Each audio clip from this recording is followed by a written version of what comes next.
एक और बड़ा अपडेट दे रहे हैं आपको। हरियाणा में संगठन विस्तार पर कांग्रेस का पूरी तरह से फोकस है। अब संगठन के गठन को लेकर आज से फील्ड में उतरेंगे 11 केंद्रीय पर्यवेक्षक। हरियाणा कांग्रेस के सहायक ऑब्जर्वर भी बैठकों में हिस्सा लेंगे। आपको बता दें कि जिला प्रभारी बैठकों में हिस्सा नहीं ले सकेंगे। एक हफ्ते में सभी ऑब्जर्वर्स अपनी रिपोर्ट सौंपेंगे। हरियाणा कांग्रेस के प्रभारी दीपक बाबरिया को तमाम ऑब्जर्वर्स अपनी रिपोर्ट सौंपेंगे। इसके बाद संभवतः 10 सितंबर को कांग्रेस पार्टी की तरफ से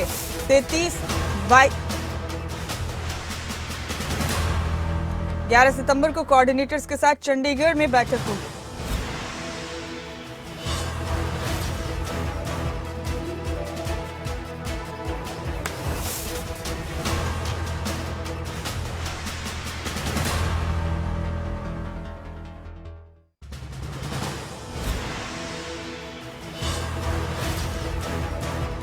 आपको कांग्रेस अब मजबूती से आगे बढ़ रही है संगठन तैयार करने के लिए। इस वक्त का बड़ा अपडेट है। एक हफ्ते में सभी जो केंद्रीय पर्यवेक्षक बनाए गए हैं वो अपनी रिपोर्ट सौंपेंगे कांग्रेस के प्रभारी दीपक बाबरिया।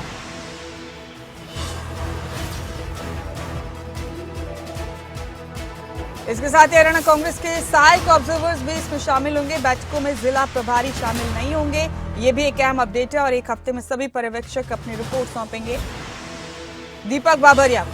हरियाणा में संगठन के विस्तार पर कांग्रेस का पूरी तरह से फोकस। और हमारे साथ इस खबर पर हमारे स्टेट हेड जितेंद्र चौधरी जुड़ चुके हैं, उन्हीं का रुख करें। जितेंद्र, कांग्रेस संगठन को लेकर मजबूत करने के पूरे मूड में अब, और पिछले कुछ दिनों में जितेंद्र कांग्रेस की तमाम सरगर्मियां तेज हैं कि संगठन को न सिर्फ बनाना है बल्कि उसको मजबूत भी करना है। केंद्रीय पर्यवेक्षक एक हफ्ते तक अपनी रिपोर्ट दीपक बाबरिया को सौंपेंगे। कल भी हमने आपसे इस सिलसिले में तमाम तफसील हासिल की थी। और अब जिला प्रभारी लेकिन इन बैठकों में हिस्सा नहीं लेंगे, जिनमें तमाम पर्यवेक्षक और सह पर्यवेक्षक हिस्सा लेंगे। एक हफ्ते में रिपोर्ट सौंपी जाएगी दीपक बाबरिया को, उसके बाद आगे के फैसले लिए जाएंगे। कैसे समझेंगे जितेंद्र इस खबर को? देखिए, बिल्कुल मुमताज, अगर बात की जाए जिस प्रकार से कांग्रेस का पिछले करीब 9 साल से संगठन नहीं बना है, इस बीच कई जो प्रदेश अध्यक्ष हैं, कई प्रभारी हैं, हमने देखे बदले गए।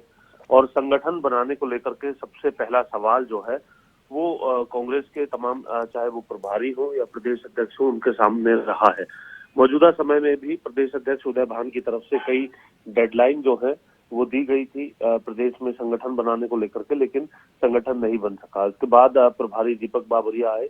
हालांकि इससे पहले एक जो लिस्ट आई उन पर भी आपत्तियां देखने के लिए मिली। कुछ एक लिस्ट जो है वो देखने के लिए जब मिली थी। अभी अगर हम बात करें तो कांग्रेस ने इसको लेकर के एआईसीसी की तरफ से 11 कोऑर्डिनेटर नियुक्त किए हैं, जिनके साथ पीसीसी के 2 कोऑर्डिनेटर लगाए गए हैं। ये एक सप्ताह तक जो है 2-2 जिलों में जाकर के प्रत्येक जो एआईसीसी कोऑर्डिनेटर है वो 2-2 जिलों में जाकर के जो वरिष्ठ कार्यकर्ता हैं, जो वरिष्ठ नेता हैं, विधायक हैं, पूर्व विधायक है, पूर्व मंत्री हैं पार्टी के, उनके साथ चर्चा करेंगे। और चर्चा करके ये मंथन किया जाएगा कि आखिर किस प्रकार से जो संगठन है वो खड़ा किया जाए। इसके बाद उम्मीद की जा रही है कि 10 सितंबर से 15 सितंबर के बीच कुछ सूचियां जो है वो एआईसीसी की देखने के लिए मिल सकती हैं। साथ ही इन कोऑर्डिनेटर्स को भी एक सप्ताह की इस एक्सरसाइज के बाद 11 सितंबर को चंडीगढ़ बुलाया गया है और चंडीगढ़ में इनके साथ भी बैठक की जाएगी। तो ये कह सकते हैं कि अब ये जो पूरी एक्सरसाइज जो की जा रही है वे संगठन बनाने को लेकर के की जा रही है, जिसमें जिलाध्यक्षों और ब्लॉक की जो सूचियां हैं वो दूसरे सप्ताह के बीच देखने के लिए मिल सकती है। कांग्रेस की तरफ से लंबे समय बाद ये कवायद जो है वो शुरू हुई है। ये देखना है कि इसको किस प्रकार से कांग्रेस पार कर पाती है, क्योंकि कांग्रेस में आपसी जो गुट है उनकी खींचतान के चलते ही अगर लिस्ट जारी भी हो जाती है तो उस लिस्ट को होल्ड कर दिया जाता है। अब ये देखना है कि इस एक्सरसाइज के बाद किस तरीके से सूची तैयार की जाती है और संगठन का ऐलान हरियाणा कांग्रेस की तरफ से किया जाता है। तो जितेंद्र, जाहिर सी बात है कांग्रेस से के ये तमाम स्टेप्स अब तेजी से आगे बढ़ रहे हैं। पूरा फोकस है कांग्रेस का संगठन न सिर्फ बनाने पर बल्कि उसे मजबूत करने पर भी। तो क्या ये मान ले जितेंद्र, आज से जबकि केंद्रीय पर्यवेक्षक एक्टिव हो जाएंगे और जैसे कि आपने बताया कि 2 जिलों में एक पर्यवेक्षक पहुंचेगा, 11 ऑब्जर्वर्स की केंद्र की तरफ से नियुक्ति की गई है, तो एक हफ्ते बाद क्या रास्ता बिल्कुल साफ समझा जाए जितेंद्र हरियाणा में कांग्रेस संगठन के विस्तार का?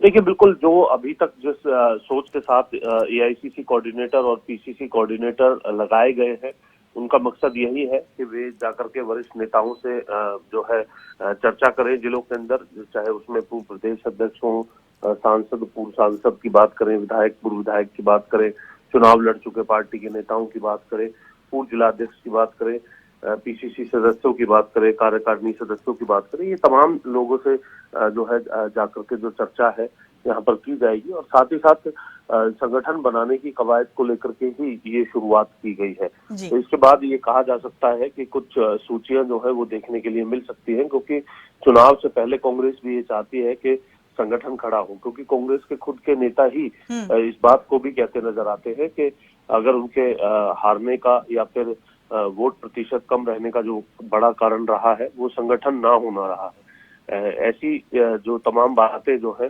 चाहे वो बड़े रैली जलसों की बात करें या फिर चुनाव की बात करें, उस समय कांग्रेस को ये कमी खुद को खलती नजर आती है। लेकिन इसके बावजूद भी कांग्रेस पिछले 9 साल से प्रदेश के अंदर अपना संगठन नहीं खड़ा कर पाई है। जी जितेंद्र, आपका बहुत शुक्रिया इस बातचीत के लिए, इस जानकारी के लिए और इस एनालिसिस के लिए आपका बहुत बहुत शुक्रिया।